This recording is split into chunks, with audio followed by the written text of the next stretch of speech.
Bonjour, je suis Louis Roy, le président de la Confédération des syndicats nationaux, la CSN. Liberté! Liberté!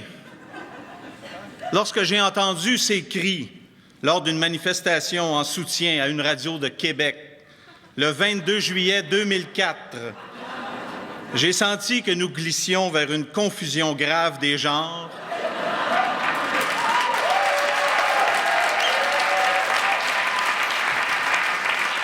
une confusion habilement entretenue par la droite. Ce cri « liberté » appartient depuis des millénaires aux opprimés, aux sans-culottes, aux esclaves, aux exploités, aux prisonniers d'opinion, aux damnés de la terre. Comment pouvait-il se retrouver dans la bouche de gens qui se portaient à la défense de salisseurs d'idées, de bouffeurs de réputation, de parvenus de la démolition systématique des acquis d'une révolution à peine accomplie?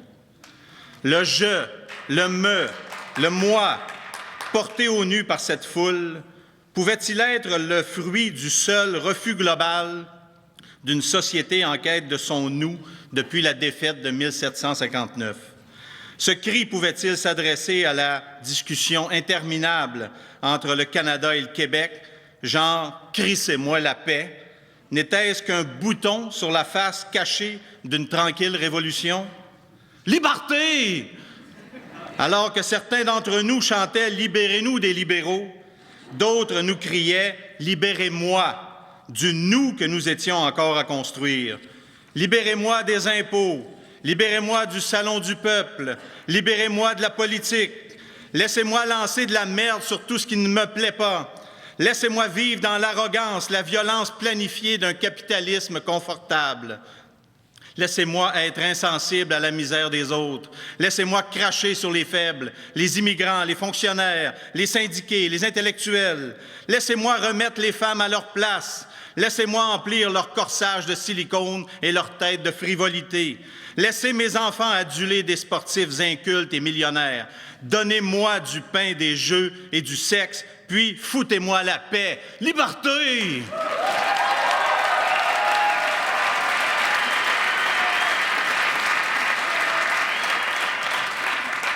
Nous avons soulevé un sourcil, jeté un regard étonné et avons lentement détourné la tête.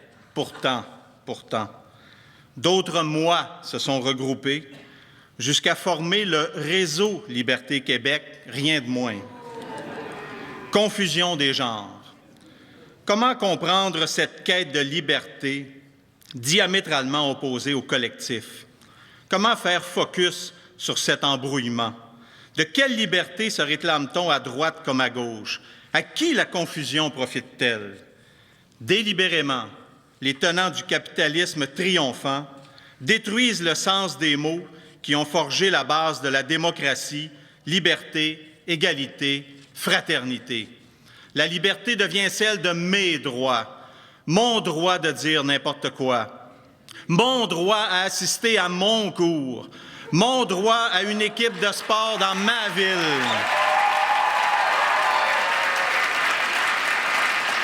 Mon droit à ne pas contribuer à la caisse commune, car moi, je ne suis pas malade, je n'ai pas d'enfant, je n'utilise pas vos services publics. Moi, mon père est riche et je compte bien l'être aussi.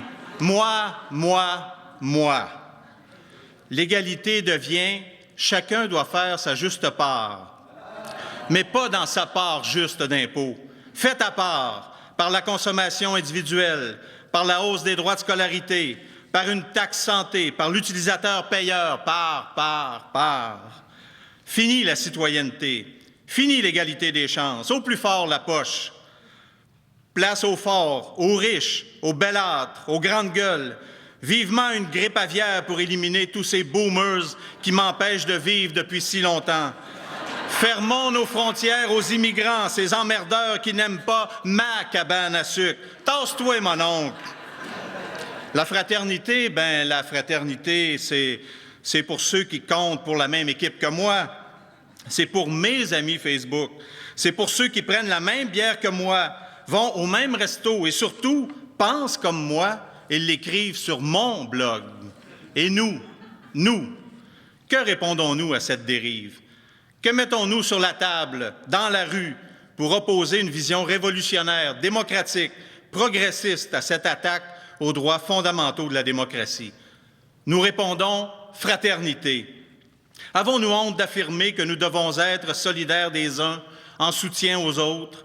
Nous voulons un Québec libre, mais sommes-nous ouverts à ceux dont les ancêtres n'ont pas connu la défaite sur les plaines d'Abraham?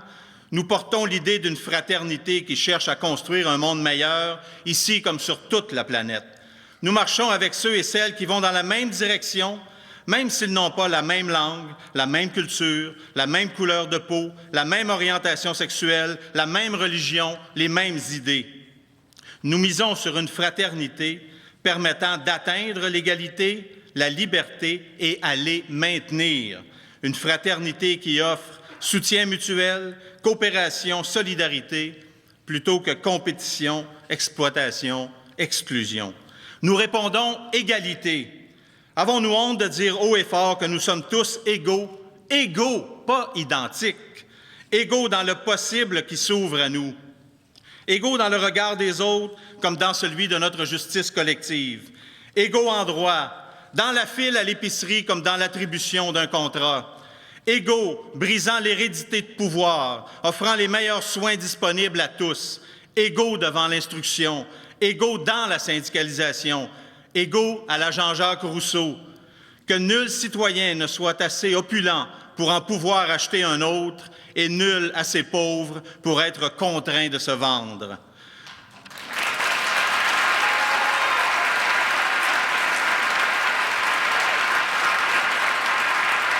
Nous répondons liberté. Avons-nous honte de défendre l'État que nous avons construit? Un État avec des fonctionnaires, des enseignants, des soignants, un État qui a un coût, un État où chacun doit faire sa part en contribution selon ses moyens. Bien sûr, la liberté apporte une jouissance individuelle.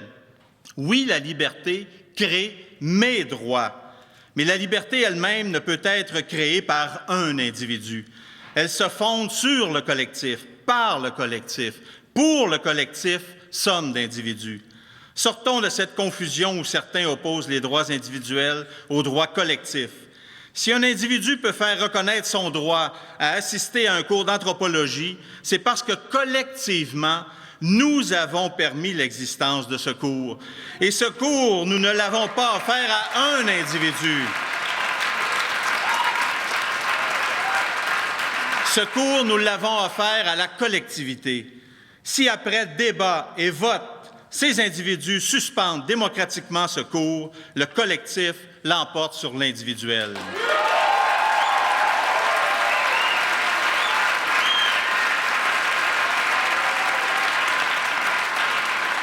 La liberté nous permet de créer le périmètre collectif dans lequel s'épanouiront les droits individuels, jamais l'inverse.